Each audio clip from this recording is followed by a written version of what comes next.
శ్రీరామ రామ రామేతి రమే రామే మనోరమే సహస్రనామ తత్తుల్యం రామనామవరాననే. రామ అటువంటి రెండు అక్షరాలు, ఇది కేవలం అక్షరాలు మాత్రమే కాదు, పార్వతి తారక మంత్రము అని చెప్పారు.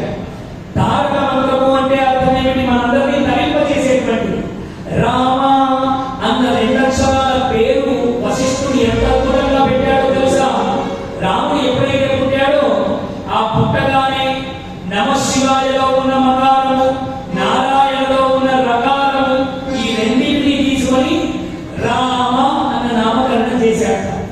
చూడండి, రకారములే నారాయణ, దాన్ని ఒకసారి చూడండి. ఓం నమో నారాయణాయ అర్థం ఉందా? అసలు దానికి అర్థమే లేదు. ఏ అక్షరం తీసేస్తే ఆ మంత్రం యొక్క శక్తి వెళ్ళిపోతుందో అలాంటి అక్షరాన్ని ఏరాడు వశిష్ఠుడు. నమశివాయ, దానిలో ఉన్న మకారాన్ని తీసి చదివి చూడండి.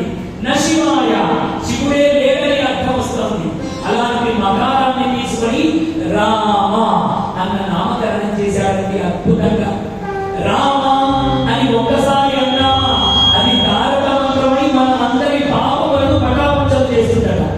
చూడండి, అప్రయత్నంగానే మీరందరూ రామ అని అనడానికి మీరు ప్రయత్నం చేయండి. రా అన్నాము అంటే నోరు మనకు తెలియకుండా తెరుచుకుంటుంది. మా అనగానే మారాలి అంటే నోరు మూసుకోవాల్సిందే. చూడండి, రా అని ఒక్కసారి అన్నామా మా అని అనకుండా నోరు మూయలే, అది సాధ్యమే కాదు. రా అని నేను అక్కడే ఉంటా అంటే ఈగ లోపల పోతే రామ అని మనకు తెలియకుండానే అప్రయత్నంగానే పూర్తిగా అనవలసిందే. రామ అని పలికితే చేసిన పాపములన్నీ పటాపంచలవుతాయట.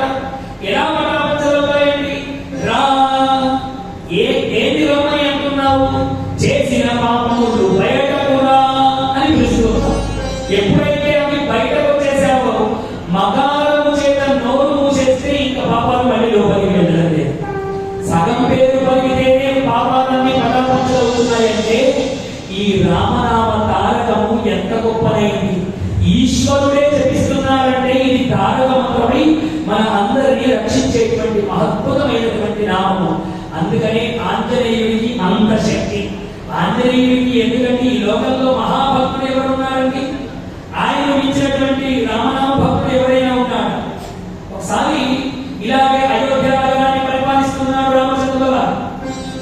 పరిపాలిస్తూ ఉంటే హనుమంతుడు మోగరెళ్ళి కూర్చున్నాక సీతమ్మ పక్కన కూర్చున్నాడు. కూర్చుంటే సీతమ్మ అన్నదమ్మా, హనుమ నువ్వు ఎప్పుడు రామ రామ రామ రామ రామ రామ అంటావు, కానీ నీ మనసులో నిజంగానే రాముడి మీద భక్తి ఉన్నదో లేదో, ఆ రామ అన్న మాట ఇక్కడి నుంచి అంటున్నావో